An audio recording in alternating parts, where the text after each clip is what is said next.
Right on with my brother, Mike. Hey, what's up, man? Rooftop, Escamilla. Yeah, that's it. A lot of things to remember. BMX, in some of the videos I've seen from you, like a lot of falling lately. a lot of falling. So that's all I put up these days. It's all anybody seems to care about. How did you get into with bikes? Stuntman? Like I was, on your Instagram, right? Like Stuntman, television host, and Yeah, a lot of things. Yeah. And I don't know if that's like because I'm multi-talented or because I can't keep a job. I'm not sure. But with bikes, I just got into it at the time. It was like early 90s. And so skateboarding and bike riding and the sort of action sports was what they called dead. It was dead, right? The 80s were really big. And so I rode my bike as a kid. There happened to be like 13 or 14 boys in my neighborhood, and we all just rode together. Where did you grow up? I grew up in Whittier in La Habra, California, which is just... I know where Whittier is. It's that way. East LA-ish. Right? Yeah, it's a little bit farther. Yeah. So the eastest LA. And I just happened to meet some other guys. Like those kids got out of it, and some went to jail, some went to college. And then I met a guy, Brian, and we just started riding together. And then sort of the rest is history. Started going to contests, and it just sort of worked out. It was weird to find, and I've been, in theory, a professional bike rider since 1995. 95. Wow. So I've been riding bikes since about 1990. And I was going to amateur contests since 93. So it's weird to find what you're going to do for the rest of your life at like age 12, 12, 13 years old. It's weird when you think that you've been doing something for 3/4 of your life. When the first time you had a hard fall, you were like, nah, maybe I shouldn't be doing this. No. I mean, cause I didn't have my first real hard fall until senior year in high school. Okay. And I fell in my backyard and tore my shoulder. And that was the first real, I'd broken my fib before that, but that was my first surgery. Okay. From bikes. But because people ask that all the time, I kind of look at it like when you go to work or someone goes to work, it's like if you went to work and every day you're gonna for surely get in 3 car accidents and you've just got to do your best not to make them super bad. And you just sort of get used to it. And that's sort of it. I mean, the list of what I've injured is a lot. That's a lot of things. And I've spent from 1995 to 2010, I spent over 7 years healing from surgeries or injuries. Half of the time. Wow. Yeah. So a lot of stuff. So half of the time, just in that time. So since then there's been more, but it's about 50% of the time I've spent sitting on the couch healing, which sucks. Wow. Yeah. I mean, we went surfing last week and just that high of catching that wave, right? You keep doing stuff. Is it similar? I mean, I'm assuming it must be like jiu-jitsu. I'm guessing it's like anything, you get an inch and then you want a mile, you know what I mean? It doesn't matter what it took to get that inch. You get something and you want it more. And I think when when you're in love with something, there's no trying to explain it to anyone. They just, because people are like, well, your body's going to be whatever, but it's like, yeah, but I've had one of the most extraordinary lives that I could have possibly ever dreamed for myself. Where has it taken you? I mean, from bike riding, I traveled all over the world. I graduated when I was 17. And I left the house, and literally the next day after high school, I went on tour. So I left the day after high school. I was 17, and I was just kind of on my own. And I was traveling before that a lot, but I never really went back. I've been to 62 or 63 countries. Wow. But I've been out of the country probably closer to 200 times because I've been to, I've had like 30 some trips to England, and however many to Australia and a bunch of, a ton of trips. So and from there, it turned into TV shows and stunt work and everything else. And I mean, I can't imagine my life without bike riding being the catalyst for everything. What did your parents think when you started, focusing? I think they were super supportive. They sent me to contests when I was in high school. I'd miss school and they'd send me to Chicago for a contest. And they would let me go with like just dirty old dudes or like other bike riders. They're trusting me to be taken care of. And but sometime right after high school, I went on tour, I think, or maybe it was during high school. I can't remember exactly. I'd worked my only real job at the time. I was a welder. And I worked as a welder, and they were the people who built all the ramps for the first X Games, for first few X Games. And I worked there for a month. And like my parents, I think, were at the time were kind of like, you need to, because I wasn't really making much money, you know, and it must have been before I left on tour. And so they were like, you need to get a job, dude. And so I worked for a month, and I worked 12-hour days, and like I'd come home and I blow black stuff out of my nose, and I was riding my bike one day a week, and I was like, this is not it for me. You know, at the time I was questionably, you know, one of the top dudes in the world, you know, top 10 dudes, top 5 dudes in the world at 18, 19 years old, you know, and there was no money to be made. You know, weren't making that much. And I was making a little bit of money, but just not enough. And this is in the 90s. This is the 90s, mid 90s. Like this is before big the sponsors and stuff. This is before the X Games. Before the X Games started, right around the X Games started in 95, so right around the X Games started.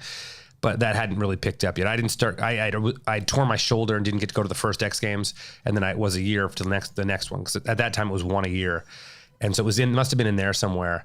And I worked for a month, and I was like, this is not what I should be doing with my life, and so I just quit, and then focused on it within, you know. I think at the time when I went on tour, I came back. And at the time when we went on tour, we were doing shows for school shows, and we were doing 3 shows a day. We'd set up and take down the ramps 3 times a day, 3 different schools. We'd make $100 a day. But in 1995 at 17, doing that 5 days a week was a lot of money. And then I started making, when I got home from that, I moved.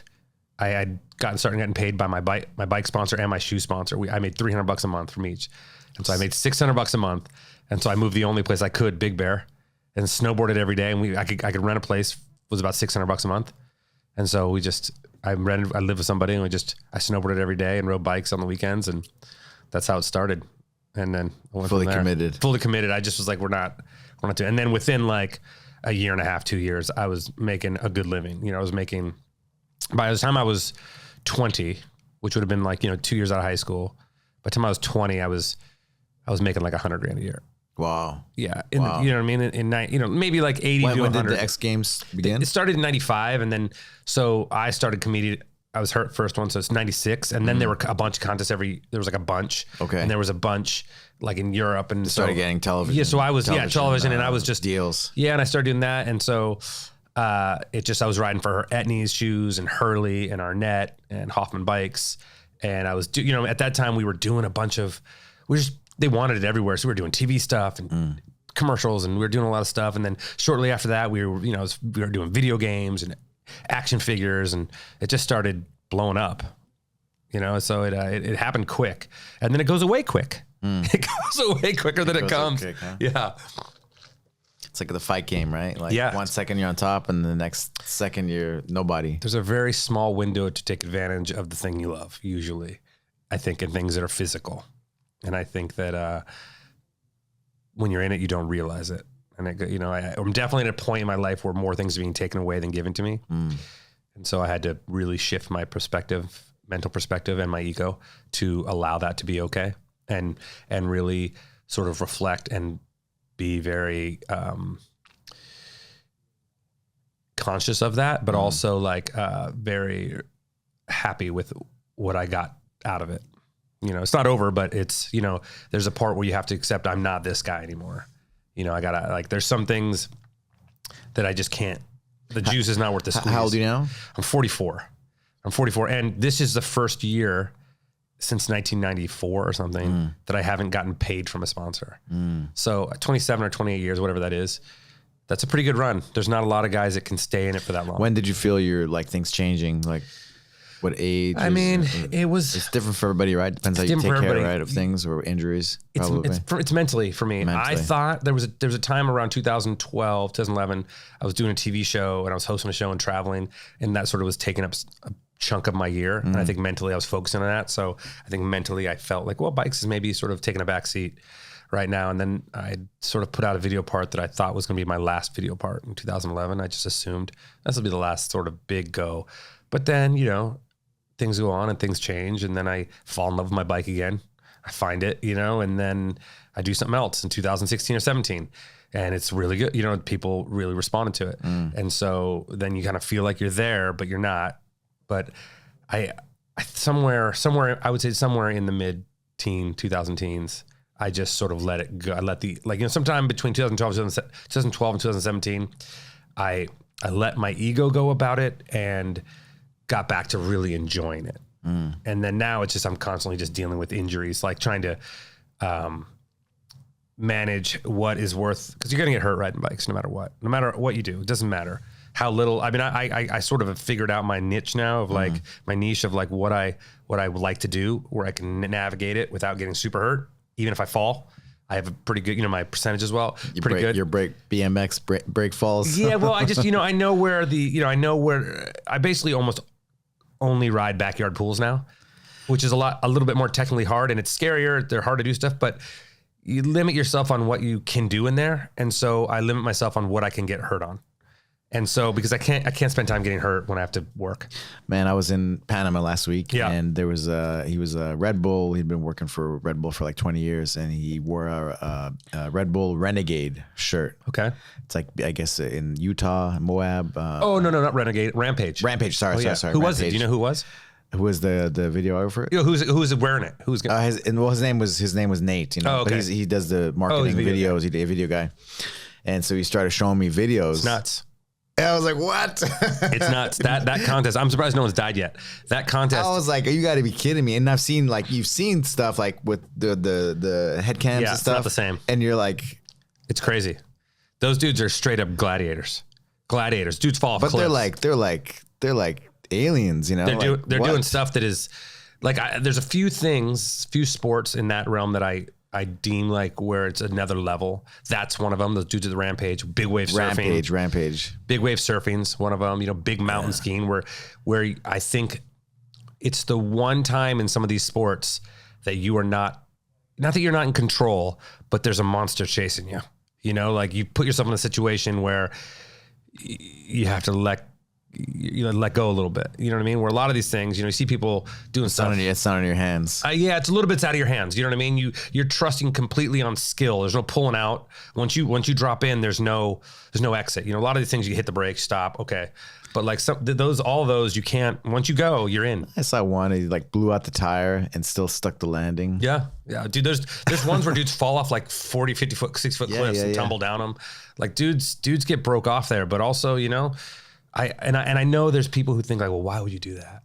And I don't think that's, if you're asking that question, I don't think that's an answer you can understand. I don't think you're not that you're not at a place, but your brain isn't wired to understand what that person's searching for. You know what I mean? I mean, you probably, most people they can't wrap their heads around it because they don't have those capabilities. Yeah. And when you have those capabilities, you want to do your best, right? Yeah, you do. And I also realized since this pandemic too, that because it's been such a split with the kinds of, you can really tell what kinds of people, you realize how many people in life have never really have to dealt with any physical adversity, where they've challenged, you know what I mean? Where they know what their body can do. They've challenged it. They know what they're accepting to take. For me, when I was trying to learn a trick, it was, and first couple of tries were impossible and I was getting wrecked. I had already had in my head, I'm like, okay, well, I'm willing to do this 1,000 times. It's like, I'm willing to give this 1,000 crashes. And some people are willing to give it one. And that's just, and they just stop. And I don't know why that is, that some people have it and some people don't. It's like anything, but some people want to sit and study all day and I don't want to do that. So it's surrendering to the process. Yeah. You have to really, exactly. 100%. But now I'm here.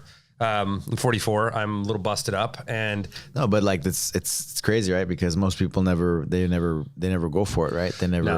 They never reach their potential. They just, play it safe, right? Yeah. I mean, it's hard to put a judgment on that because you're like, what is someone's potential, Yeah. But if I am in love with this and this is what I want to do, then I have to reach the potential in this. I have to go what I think it is. And I know because I've been told 1,000 times, most of my ideas are, they're too big for what was reachable at the time, right? Or the things I want to do. But I think that was, and you look back and you could say, oh, you didn't do all this, but it wasn't that I didn't reach this goal. I reached, I didn't reach 100% on these, but I reached 50%, which was still 100% more than anybody else was doing at the time. Yeah. So I think in my head, I had we have people who were pushing these sports and doing things are thinking things that seem out of the box and maybe don't resonate until maybe years later. Because a lot of things that I did were looked down upon then. Like what? I was exploring. I happened to be sponsored by a lot of companies that had surf surf teams and snow teams and all these other teams. So I was going on all these trips, right? So I was going on trips with these other professional athletes, and I was opening my mind to these other ideas on how their sports worked. So I was starting to try to do things, and I was using their environments to do things. I'd made a video where I was riding in the snowboard park on my bike, and I was doing just all this, I was doing a bunch of stuff, and I was doing stunts. I was on fire, and all these things that were like looked down upon, or like even me, where I was snowboarding in the late 90s, I was snowboarding every day, and that was looked down upon, that a professional bike rider wasn't riding his bike every day. And now you'd be hard pressed to find another professional action sport athlete who doesn't do another sport, like passionately, as a hobby. So, but it didn't resonate until later. Even some of the tricks that me and my friends had been working on and trying to make happen that you do, and there were people like, whoa. And then because some tricks you do them and they catch on and everyone does them. But then some tricks you do and they don't catch on for like a decade. And then they start happening a decade later. It's like this little spark that did something. People, it wasn't that it wasn't good. It just people weren't ready for it yet. They couldn't connect the dots on how to make it make sense to everything else they were doing. I've never done any extreme things like that. I've done some some hiking, jumping over a cliff. Yeah, but it's funny. We just got out of a class. What do you call that class we just got out of? It's like a flow class, moving yoga. Yeah. Right? So I've never done any of that. Recovery class. I've never done that, and he's next to me, and we're doing some rollover thing, and he's like, he's twisted up like a balloon animal on the floor, and I'm like, how's he doing that? I'm like, God, how's he doing that? Now I'm impressed with that. How funny things change. Man, it's all, you're talking about the different sports, and I can't think because when I was in Panama, there was one of my best friends. He was like pretty extreme kayaker, and they were just talking about different things, like they cross train, right? Yeah, different things, right? Like surfing and snowboarding, whatever. And do you now everybody does it? You said, yeah. And because you probably learn, right? It just changes your brain. Changes your brain, I think. I think when you can really appreciate what other people are doing and people who have mastered their craft, you can start to see things that relate to what you're doing. And then I think for some people, it sparks a little bit of imagination and creativity where you're like, oh, this thing. Because like back in the day, people didn't land backwards on a bike very much. Land backwards, ride backwards. Land backwards and then ride backwards. They do it, but not over big stuff. And I was snowboarding. I was like 540, 40-foot jumps. And I was like, why can't I do this on my bike? And so then I started really trying to do a lot of stuff backwards fast. And then, and some stuff succeeded, some stuff failed, but it opened up an idea of what was possible, and some of the grinds and some of the other things. So it just, I think, excuse me, I'm sure it's like martial arts. It's like mixed martial arts, right? All those ones together have created a massive, for sure, massive sport, right? And it wouldn't have if someone didn't go, I'm going to take this and this and this and this. And I think that is probably the beauty of people who are engaged in things that are an individual, pushing themselves as an individual, right? And their creativity is what can define how good they are. Yeah, it's impressive that you have to take 1,000 falls. You're willing to take 10,000 falls to learn that, to get that piece. But it's like punching. It's like fighting, I'm sure. Like, yeah. I don't want to get punched in the face. That sounds miserable to me. You know what I mean? But how many punches do you got? How many times you get punched in the face before you move out? You know what I mean? You either can take the punch or you. I guess I just look at it like, man, just some of those falls are just brutal, right? And then you're getting broken bones. But it's, how many times you've been punched in the head? And I look at you, I'm like, that looks brutal. Yeah. I'm like, yeah, well, you learn how to get hit and you learn how to, you know what I mean? You learn how to heal from it. And you realize it's slip the punches. Yeah. Hopefully. You just, like defend the punches. And like some punches, avoid the punches, look worse than they are. Mm-hmm. You know what I mean? You're like, you've slipped it or whatever, same with crashes. You start learning how to crash, and that's sort of how I moved into stunt stuff. Cause I've been crashing for so long, but, but it's also, I don't know. There's something about it that feels good though, too. The falling? Yeah, the falling. Like when I filmed a video part last year, I think, a thing for a bike coming out, and I hadn't really focused on trying to film something. When you film something, you're usually trying stuff you can't really do that much. There's a lot of falling. You're trying to film. Some things will take 100 tries, and some days I don't want to fall, but when you're working on something that you really want to get that you can't do, or maybe no one's done, and you fall a bunch and you didn't get it, and the next day you get up and you go again, you feel this is what you're here for. You feel alive. It reminds me that alive, it's like this. There's this keep bleeding. And that was like I feel that. Yeah, you keep bleeding. You bleed a little bit. You're alive. You're still in the fight. Even the pains I have, like my elbows, and I'm part of me is like grateful. Like I feel I'm alive, and I'm still in the fight. I'm still doing it. So when you start feeling nothing, then where are you? And I think that's like mentally and physically. Now there's mornings I wake up. I wish I was like, God, dude, this sucks. I don't want to feel anything. Now you're like, I'm gonna get some PRP. Let's go see this guy. But yeah, it's taken a toll. But what's the alternative? That I didn't do it? Nah, it's awesome. You can recover. You can recover everything. All the stuff like TAC-FIT, right? All the stuff like it's recovery based system. I'm an example. Every joint of my body's been like, I look at you. I look at you doing that stuff, and I'm like, I know that jiu-jitsu is gnarly in your body. I know that.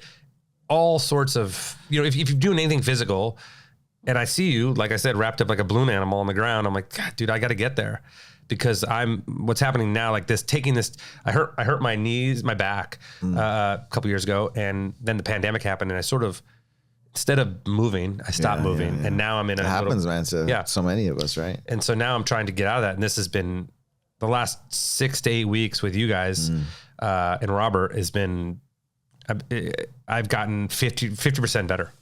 I'm still a long ways to go, but it's exponentially, my quality of life has gotten better. Just from like, you would never think of rolling my, when I went in there the first time, he's like, look at your chin. I'm like, what is, I'm training to eat? What am I doing?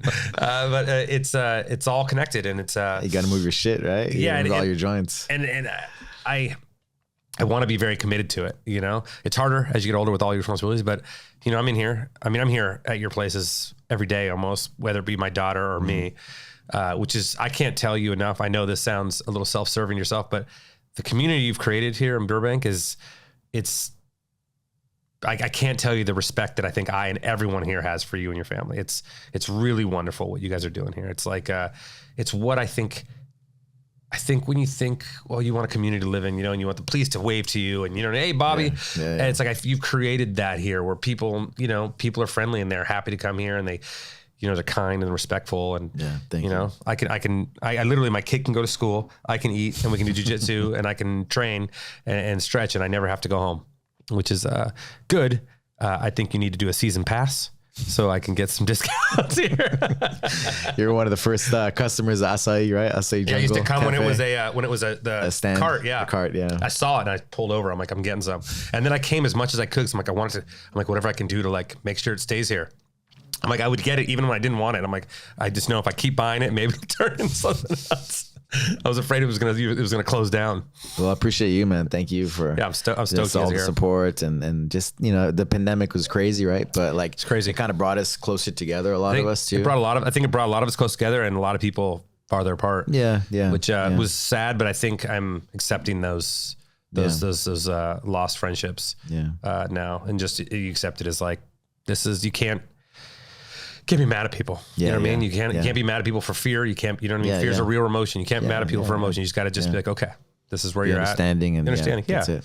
That's all you can really do. Yeah. How long have you been doing this? Doing jiu-jitsu? Yeah. I started in 94. How old are you? I'm 45. Okay. So right out of high school, a couple years out of high school. Right out of high school. Yeah. Yeah. Wow. And that was in what country? So I went to high school in New York, and then my family's from New Mexico, so I went back to New Mexico, and then there was just randomly there weren't that many Brazilian jiu-jitsu people, guy there, and then he taught us, and then I was like, this is crazy. This one guy armbarred me like 10 times, and I was like, my mind blew up. I was like, what is this stuff, And I just never stopped. Wow. And then my older brother, the guy went to Panama now with our families, and he went to Brazil and he came back. We started training in his garage every day. Took me to some tournaments, and I just never looked back. Wow. So you've been doing it ever since. I went all in, and read some books, Napoleon Hill, Think and Grow Rich. No. Yeah. Just wrote down my goals. I want to be the best and all that, and I just got laser focused and moved to Brazil for a lot of years. Yeah. Wow. And then you professional fighter, is that right? Yeah, I fought professionally for 10 years and did that too. Dude. But my passion, my love, like just quality of life, like improving people's lives, right? I think I always go back to jiu-jitsu. Wow, so cool. Yeah. Because the amount of people that are come every day is. I was in here for Thanksgiving. Thanksgiving, yeah. Yeah, because I did a class Thanksgiving, and then afterwards you just did like a turkey roll, or I don't know. Turkey roll, yeah. And like it was, you couldn't even move in here. There were so many people. I was like, this is crazy. Have you done jiu-jitsu? No, I'm scared of it. I know that sounds silly, but like because of my knees being so bad, I'm afraid that someone's gonna hurt me. You know, and I know that maybe is a uneducated thing to say, but I just as much as when I'm moving around on my knees and swiveling around, just in this class, I have to be very careful that my knees, because I have one that'll pop out, and so I'm afraid that with the gi and stings, you know, I think I would like to. My daughter does it, obviously. She could probably beat me up at this point. She could probably hold me down. Wear like knee braces and stuff, just to try it, you know. And it's not going crazy, right? At the beginning, it's about learning technique and stuff, and you can even do like a private or whatever with Robert or whatever. You're trying to get me alone? No, just you know, but just it's cool. It's cool just to experience maybe it. We'll do that. Yeah, I'd like to. You never know, and your mind, you're like, oh, this is okay. I think this last year, gotta keep moving, right? Yeah, I do gotta keep moving. Maybe me coming in here and doing all this other movement stuff might spark that. I think. Because of my back and my knees last year, that's not been a thought in my head. You know, I've just been like, let's get this going. I just, you know, like people told me I'd be, I need full knee replacement on both my knees, like over 10 years ago, 2012-ish, you know, around there in those years. And if I would have listened, you know, who knows what you'd be doing right now? Yeah, but like, you know, all this movement stuff, all the tactful stuff, like you can recover it all. But be careful. I'll put knee braces on and just train with the right go. I mean, I've spent so many years wearing knee braces, you know, that I'd have to look at one that maybe. And the cool thing with jiu-jitsu is you can be on your back too. Yeah, you know. Yeah, I got to look at that because. You never know. You never know. Maybe I love it. Yeah, maybe I like it. You never know. You know, like so many surfers, so many. I mean, so many people are into it. There must be a reason for it. Yeah. I mean, I'm into what we're doing now. I'm into it's. Like you're saying, cross training with the snowboarding and everything else. What we're doing now is the most humbling thing ever. It's just a class that we go in there and we just move around and stretch, and you're doing, I guess it's like moving yoga, I guess. Yeah, like moving yoga, right? So I've never done yoga, so it's my first stuff. But I mean, even today, which we just got out a little bit ago, like I'm struggling just to move around by myself with no weights, and I'm struggling to get it done. Wherever you're at right now, I was worse, much, much worse. I couldn't put my hands on the ground. Because I broke my wrist, I had all these issues. I was going like this for like over a decade. You know, the deal. You know, you like see me, I'm on my fist half the time in there. You know, and I kept at it. You know, and like you said, like your improvement like 50% or whatever, in even a few weeks, and I just kept at it. And now it's like my favorite thing to do. Really, it's my favorite thing to do. I mean, yeah, you guys are there every time. Well, you know, just because for me, even today, like I get the most benefit from that. I can see that. Because we have so much, you know, tension from injuries and just whatever stress. There's just so much going on, right? Yeah. And just to release that, like stuff, you know, clicks. I'm sure for you, like you know, all your joints. So just to be able to move in space and just hang out in that position. Oh, it's tight over here. Okay, just to get your body, you know, like online, you know. When you're doing it, I creepily am watching you. Hey, no, I'm just kidding.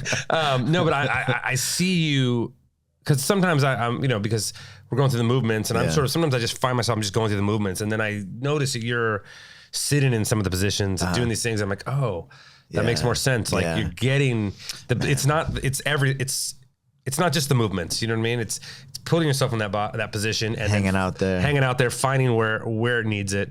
And so I've slowed me down a bit, which has helped a lot, you know, and I get more out of it, you know. I have this nerve pinch that comes up through my butt and then into my hips. And since I've been doing this, it went from like I had 2 to 3 hours a day. I have to just sit down in my house and just focus on breathing because it was so painful. Now, like the last couple of weeks are the first time in a while that, and I think it's just because I kind of took a break a little bit through the holidays, where I just felt it a little bit this morning, but it went away, you know, and it's because of all this stuff. Yeah. And it's crazy because I was like, my life is over. It was happening for months. I was like, this is it. My life is over. And I think most people probably who are in bad physical condition if they just started moving slowly, they would get better. Or at least their quality of life would improve, for sure. You take drugs, pain pills, and things, and that's not the best way. Doesn't work, yeah. Yeah, that's a slippery slope, right? Just keep going down that road. And like you're saying, like, but it's so important. Like I believe in the group, like you're watching and you're like, oh, he's hanging out there. Oh, okay. Okay. And then, oh, that's what I need. Okay. But I believe in the group, and I want to see like these TACFIT gyms everywhere, because that's how you learn, right? Yeah. With the group and people more experience, like totally. Yeah. Right. Yeah. I mean, BMX, everything. I watch other people and I'm like, I'm not, cause I spend half the class cause he does the routine and he's like, you guys ready to go? You guys got it? I'm like, no, dude, I don't got it. I do not have it. You just did 19 moves in 3 seconds, and I do not have it. So I spent a lot of time watching everyone, and then I'm like upside down. I'm like, shit, I'm in the wrong position. And but it's next good. week you do it again, and then you get better at it. They do everything I think for about a month, the same thing. And so right about the time I get it, where you switch it, you son of a bitches. Yeah, but then you learn like the movements too, right? A little bit better with time. It takes time, but that's a cool thing, right? It's like you see people that have been doing this for years, and it's like a way of life. Yeah, I love it. It's when you look at when you see someone in class, people who are doing it and people who started, it's the difference between seeing like Bruce Lee and a robot. You know what I mean? Like so smooth, and then it's just me, just like clunk. It's like I have a bunch of square edges, and I'm just falling over everything. But it's humbling, and I like things like that. I like things that require effort. I don't understand people who only want to do things that don't require work. That's not easy, right? Like, because for me, when I remember doing these like body flows, right? This flow fit, whatever you want to call it. And your instinct is like, don't do it. Mm-hmm. Your heart rate spiking. You're like, it hurts, don't do it. Just don't do it. And then like, same thing. Like, it's like you're going to crash like again and again and again and again. And then like things start to change. You're like, okay, keep going. And I did like a little program for TACFIT, and it's a grappler's toolbox. And what I did was the flows, Okay. Because that's what really helped me. It was the hardest thing for me to do. Got it. And I still today, it's the biggest like return on investment, of my time. Wow. That makes sense. That makes a lot of sense. And I'm sure with all these injuries and, you have this, pinched nerve, and then you on your own, right? When you're home or whatever, you kind of figure out what to do to release the pain. And no. Yeah. I mean, one of the things that I've noticed in doing all these movements is I'll find certain movements that I'm like, oh, this really feels good here. Yeah. And then at home, when I start feeling something, I'll just do that movement. Or I'll start these like shifts and like, and I just think like, even in the car, I'm sitting and like, I think people look at me in the car. And I'm like, this is weirdo. What's he doing? He's got an itchy ass. I do all these things while I'm sitting, you get on a plane or whatever. Yeah. Like I move my lower back, my knees, like my knees get like, they start to, with the pressure, they start to get like ache a little bit, Oh, dude, I can't. So I move it like I was telling you, and I start to do the little knee circles while I'm sitting. I don't need the full range of motion. Just a little bit. Just a little bit. Yeah. I got to start doing my knees. My right knee is rough right now, but we're working on it. I'm like moving it on the table. Man, so you, how did you get into like to TV and? Well, let's see. I think I talk too much, so there's that. But sometime I was doing stunts since high school. I did bike stunts. Yeah, my first stunt job was I think it was a Nintendo commercial for like a unicycle game, and they hired bike riders to do the commercial, right? And then the next one was after high school. I did I used to double this guy on this mountain bike cop show called Pacific Blue. It's cops at the beach, and to be honest with you, I always knew I wanted to be a stuntman. Even in high school, I was like, I'm gonna be a stuntman one day, maybe in junior high. And so I started doing stunts in the 90s, and they were I kind of did jobs. It took second fiddle to bike riding. So I'd do them here and there until about 2005 when I started doing movies. So I was always kind of doing movies and stunts. And then I got this opportunity in 2010, maybe 2010. Somebody called me, and my buddy called me and goes, hey, I tried out for some TV show and they're looking for a co-host. I told them that you'd be great. So I went in to see him, and they're like, they just interviewed me for 5 minutes. Like, all right, well, you got the job. And I was like, get out of here. Cause you hear so much of that, right? So I'm like, whatever. He's like, well, I'll let you know on Monday. It was like a Thursday. I'll let you know on Monday if we're going to Vietnam to shoot the pilot. And I was like, okay, whatever. I didn't think about it. Monday comes around. He's like, we're going to Vietnam on Friday. And so we left a few days later, and we shot this pilot. And when we shot the pilot, I wasn't really sure what the show was. We went around to other countries. It was called Strangers in Danger. It was on the Fuel Network, which is owned by Fox, and which turned into the UFC network, right, for a while, right? Oh, okay. So like in those early years when the UFC took it over, yeah. I would go to all those UFC fights, and they'd do the things where Mike's in the crowd, because it was like the other people on the stars of the other shows. Yeah. And so, but I think they thought I was going to be the co-host, and it turns out we were just a really great combo. So I was almost more of the host, you know what I mean? Because it was a show where you go to other countries and do things specific to their country. So it'd either be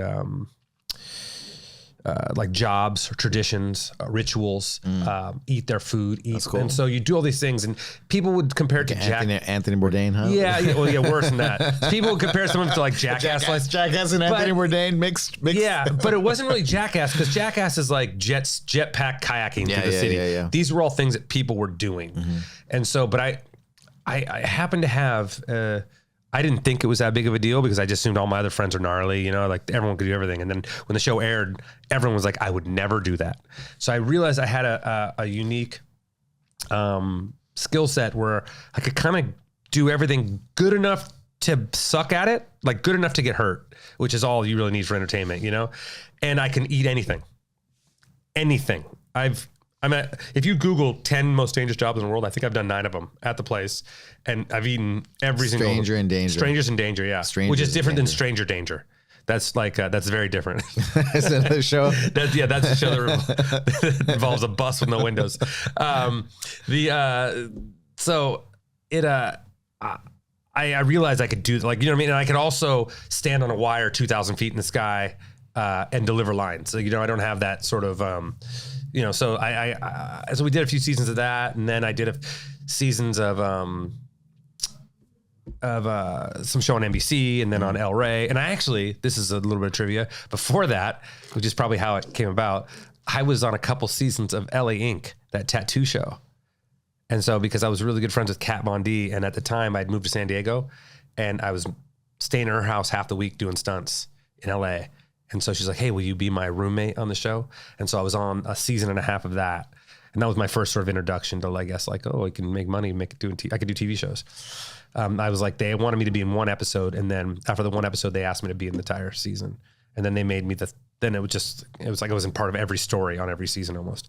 But yeah, so I've done like about 80 episodes of television. And so, and most of it's... How many episodes of that Strangers in... 28, I think. We did 2 seasons. Yeah. And you got to travel. We did... Vietnam was your first... Was the first one we went there. I think first season we did Vietnam, China, Japan, Ukraine, Bangladesh. Bangladesh. Wow. That was wild. How dirty is that? Bangladesh is like... what did you eat over there? It was a lot of weird curry stuff. But it was like, it was like roadside though. So there's a lot of roadside, just dudes open up their bicycle and like have a cart, and it was terrible. You ate it. Yeah, I ate it. Dude, that was the easiest of stuff.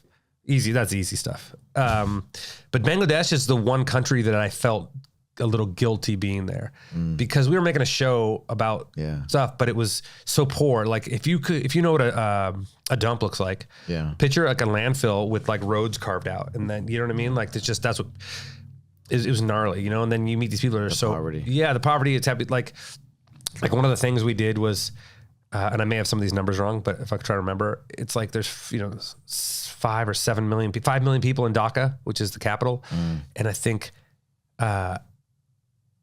some ridiculous amount don't have bathrooms in their homes, like more than half of them. Yeah. And so there's only 50 or something public bathrooms in the city, so they're filthy.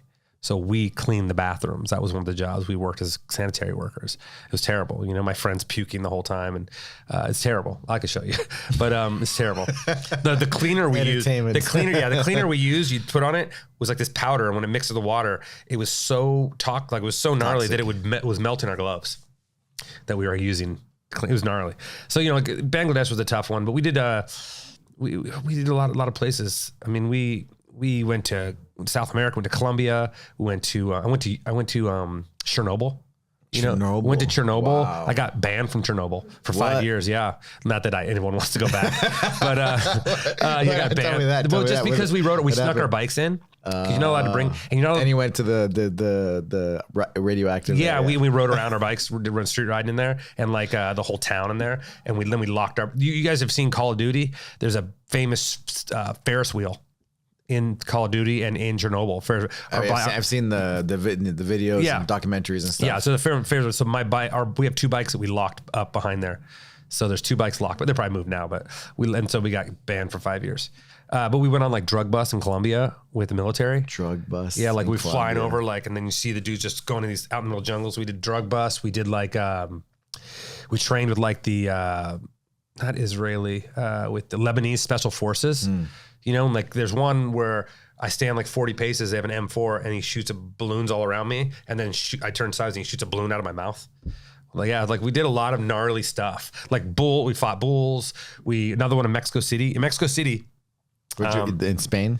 No, we did that in Colombia as well. Colombia. So I think it was Colombia. In Mexico City, all the sewage from all the stuff goes into one plant, right?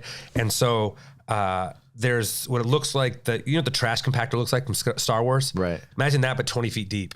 And so we get lowered in a scuba diving outfit into a cage because sometimes the vents get clogged with animals or humans or car parts. And so we went in there, it was clogged underwater and unclogged it. But so scuba diving outfit's like a dry suit and it's like the old Scooby-Doo style. There's a big metal helmet comes on, you know? Yeah. But there's no seal. And they didn't tell us that you had to adjust a knob that keeps air coming in, which air comes in and then so much of shit so it comes in. So I'm underwater and like there's comms so I can talk. And I'm like walking around on the bottom trying to find this dog. Like they're trying to find, we didn't know it was a dog, plugged it, but we didn't know at the time. And the water starts coming up, dude. Like I feel it fucking cold in my neck. And I'm screaming like, guys, what's happening? And then it gets to my lips. And it's just it's just every sort of miserable piece of feces and disgusting shit in Mexico City is in my mouth now. And they pulled me out, but I didn't know they didn't adjust it. Because when we do it, they give us like 20 minutes of like, all right, here's 20 minutes. You do like this with the cape, and then the bull comes at you. And then you never got sick in any of these places? Nah, I'm good. I've Montezuma revenge? No. Drinking straight tap water? That's what my parents were scared of the most, that I was going to get sick. Yeah. Because we did things like we ate snails, like you get meningitis. We ate all sorts of terrible, terrible, terrible things. Like things that I can the only thing they're like being tear gassed. Like things where they ferment a shark underground for a year and then you'd eat it. Like it's a crazy eyeball, everything you could think of. Everything you could think of, I've eaten. Like I look, I'm going to tell you right now. That summer, I ate more dicks of animals. I had more dicks in my mouth than you could imagine from all the different animals that they eat all over all the other countries. But I realized that I'm a ball man.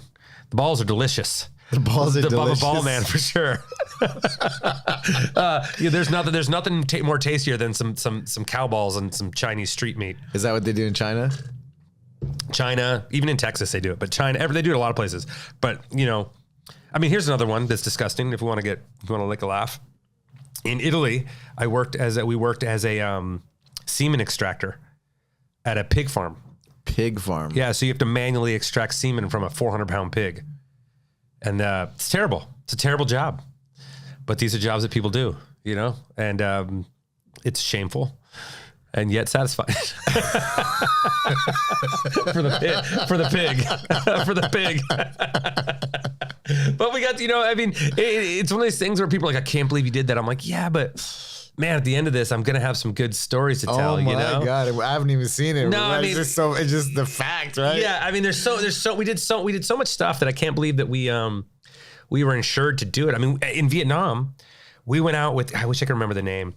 But we went out with this team that goes and they still find unexploded ordnances. Oh yeah. And so we went with them. We located Cambodia, Laos, and all that. So there's still so many. We found a grenade that we took out, and then we found another bomb that was big. We dug around it, and what we had to do is we put dynamite around it, and we had to blow it up. But you can't move it. But it just happened to be everyone else has to stay far. Like if this is us, this is the dynamite. Like this is a bomb. They're here, but they're 100 yards away. And I'm out with the guy, and we're going to blow it up. But there's also a guy with a bullhorn walking around these fields with a bullhorn, speaking in Vietnamese, whatever it is, and clearing people, let them know we're going to blow this up. But I'm in like a bomb suit down here trying to fix it, and I'm hearing this, and if I felt like I was in Vietnam, you know, I'm doing it. And then, you know, we do it and we blow it up. But there was things that were definitely sketchy and scary. You know, I mean, and I've shot other pilots where we did another pilot down in Pendleton with the EOD dudes and the bomb squad dudes. Yeah. Where I went and I deactivated a bomb or wood, and then we were simulating it, but then we blew it up. And I was close enough when it blew up that it knocked me down. You know, I'm running from it. And like, you know, it's pretty heavy stuff that I think that is, you know, worth the danger of the experience. I mean, you know? you came out of it alive, yeah, right? I'm here now. Yeah. But I mean, there's just things that like I can't. With all your arms and legs. Yeah. On your body, you're good. Yeah, it's good. But I mean, it's not all that stuff. A lot of it is we did some really cool. Yeah. So I mean, dude, I entered a Muay Thai fight in Thailand. But they also would lie to us in the first season. They'd say, "Oh, you're going to train with these guys," and so I'm not a fighter. You know, what I mean, I did many years of martial arts. Probably like 5 or 6 years of martial arts when I was younger, from like 8 to 13 or something, whatever it is. And so I'm not completely misfortunate, right? So, but we thought we were training with the guys. So we went to Thailand to some place on a beach. So there was a beach nearby. Pattaya? That's it. We went there and trained. Sidiatong? Maybe. Or Fairtex? Fairtex, that's it, Fairtex. So we trained with Fairtex, and I thought we were just training, dude, and I thought that was the bit. And then the guy goes, take a nap. Sleep for 4 or 5 hours. Your fight starts in a little bit. I'm like, what are you talking about? And so then I'm starting to get nervous now, right? And so I'm like, okay. And so then we show up to this, like, it was like in an alleyway or like an outdoor arena under a thing. Like a bar or just no, it's outdoor. Alley? It's not an alley, but it's like you were in the street somewhere, and it's like got a tent over the top, and it's a ring. I can show you pictures. And I'm fighting this dude. I mean, at the time I'm like, 35 or something, 34. And I'm fighting like a 17-year-old who looks like the bad guy in every 80s movie. You know what I mean? He's tattooed from head to toe, and he has like 80 fights. And the only rule was he couldn't elbow us, right? And, you know, and there's another guy too, another host, he had to do it. And so I'm just scared. And then I look over, and these son of a bitches, our picture is on the poster. Like, we're on the bill. People are betting on us. And I'm like, I'm going to die tonight. It was one of the most scared I've ever been. And so what happened? we got in there, you know. I mean, I was out of shape too at the time, but I get in there, and just like a fat man sweating all over the ring. But like, he's like skinny, tattooed up. He just looks like Thai fighter. Yeah, dude, he's like he's a 160-pound bolo. You know what I mean? As far as I'm concerned, you know, he looks dangerous and he's mean, and you know, he's like and I'm in there, and we're fighting, whatever, and I'm getting beat up a little bit, and then I get a hook in or something, or a jab, or whatever it was. I get in, and the crowd went bananas. And now they were on my side, which that dude was not happy about. And then he just proceeded to light me up for the next round and a half or something, right? But I lasted 2.5 rounds or something before someone had told me when you fall down, you have 10 seconds to get up. So just take your time. So I did that, and then they called it. And I was I was bummed at the time, but thank God. It's over. Thank God, dude. Yeah, I mean, they put you in the fight poster. Yeah. Yeah. So we actually did a lot of fighting. We did that we went to Korea, and I did Taekwondo. Okay. So we did that, and it was supposed to be a 2-minute round. And you know, it's points, obviously, you know, and they really didn't want us to win, or at least me to win. You know what I mean? The other guy got beat up pretty quick, the other host. And then pretty soon we're like, it's a 7-minute round, because I kept scoring, and they were waiting for him to score. And then finally they let me win. They just said, okay, well, we're done. And to not lose face, they came out and brought me a black belt. They're like, you've earned this. Because to me, the guy happened to be, he kept trying to do some like spinning thing, and I could see it coming every time. So I could just sort of step into it and knock him over, you know? So we did that. We did Krav Maga in Israel, I think. Does that sound right? Yeah. Israel, which I told the guy, like the guy was showing us how to, I'll show you some of the stuff, show us how to knife fight, or what you do with a knife. And I'm like, yeah, but no one would do this. This sounds like poor shit, man. And I'm like, just come at me. And then he proceeded to beat the shit out of me at 6 a.m. And then we also did, it was something in Ukraine. What's a Ukraine wrestling? Greco-Roman, freestyle wrestling. No, there's a name for it. Sambo. We did Sambo with some guys, which was pretty cool. We did a lot of martial arts type stuff. And no jiu-jitsu in Brazil. No, we didn't go to Brazil. We didn't do Brazil. No, we didn't do Brazil. We did I think we did Bolivia. What was in Bolivia? Oh, I did Tinku fighting in Bolivia. Tinku fighting. Yeah, there's a thing called a Tinku Festival. Tinku, I think it's right.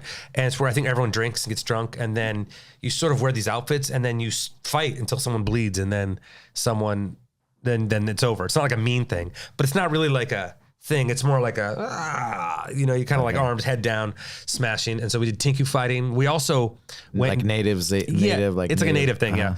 And so then we also made, this is funny. We got up, went into the streets market and bought dynamite in the street market, everything we needed for dynamite in the street market. And then we went with the guys who work in the mines. There's like silver mines there. This is in Bolivia? Yeah. Patzia. No. Is that La Paz? No, we were in La Paz and Patzia maybe. We went somewhere else there. It's a world's biggest silver mine. So we went like a half mile underground, drilled a hole. I made dynamite out of newspaper and nitric, whatever else to put in there, and then lit it and then ran to another tunnel. Blew. And it's all on film. Yeah. I went. So in South America, we went to Bolivia, Colombia, Trinidad and Tobago. Oh, okay. What was in Trinidad and Tobago? We didn't do a lot. We did we went to a bat cave. We pulled some snakes out of people's houses. I guess they have that sort of thing. We did some stuff like bat caves. A bat cave is a really, really big bat cave that 1 million bats fly out of every year. So we did something there. We also, every night, 1 million bats fly out.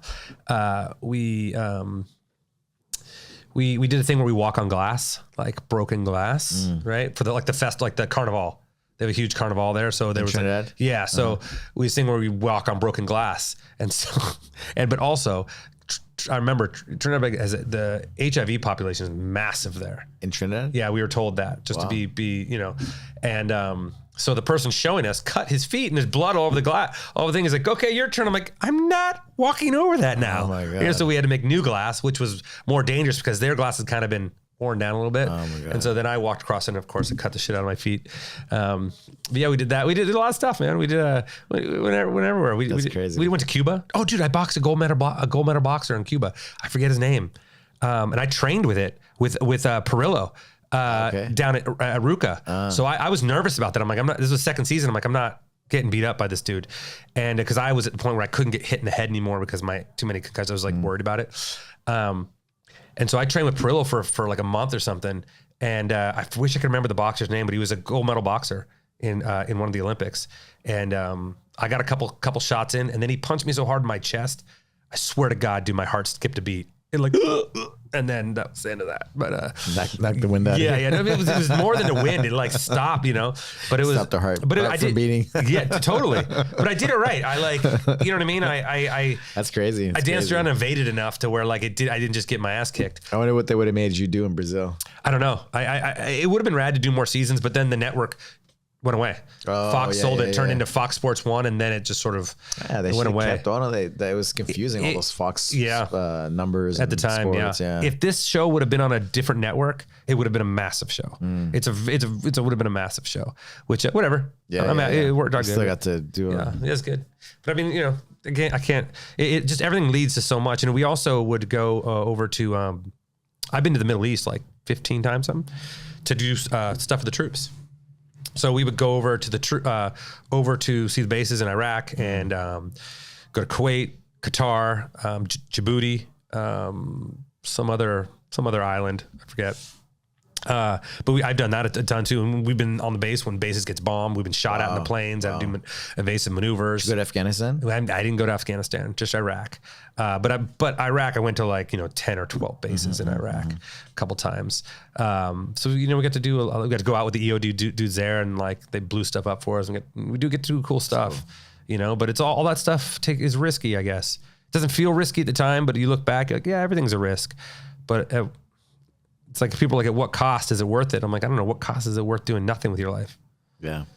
I have friends who are scared of it. I have friends, grown men now, who are afraid of breaking their arms. And you're like, to my kid's she's just turned 8. I mean, if she doesn't break her arm soon, I'm gonna break it for her. No, I'm just kidding. I'm just kidding. That's why you enrolled her in jiu-jitsu. Just kidding. I mean, she's a little she's a nonstop. And she's every day she bleeds. Every day she's bleeding. But you know what? It's good for her. You know what I mean? It's good for her. She doesn't living, right? It's living. She it's being scratches her arm yesterday, ran by a bush and scratched it real bad. And most kids are like, oh no. And she's just like, oh, Dad. it's gonna get on my clothes. That's cool. So she's the light of my life, man. Yeah, I love seeing you since I've seen her like since she was a baby in your Jeep, you know. It's crazy. She's a little girl. I know. And, I found a picture the other day of us at Ase in like 2016. And I'm like, I can't believe it's been around that long. It still feels like 2 years or something. I know. You blink, right? It's crazy. And she's a little baby, man. She's like 3 years old, 2, 3 years old. Yeah. It's nuts. It's nuts. Yeah. Yeah. It's cool that you're so present and yeah, I try to be. I feel like all these things that I've gotten to do, I think too, have allowed me to, when I'm with her, not have spend a good portion of my life not having to be the star of the show. You know, where I can go. I've gotten everything I need to get, and so I get to do stuff with her, and she's rad, man. She's I mean, I think all parents say that about their kids.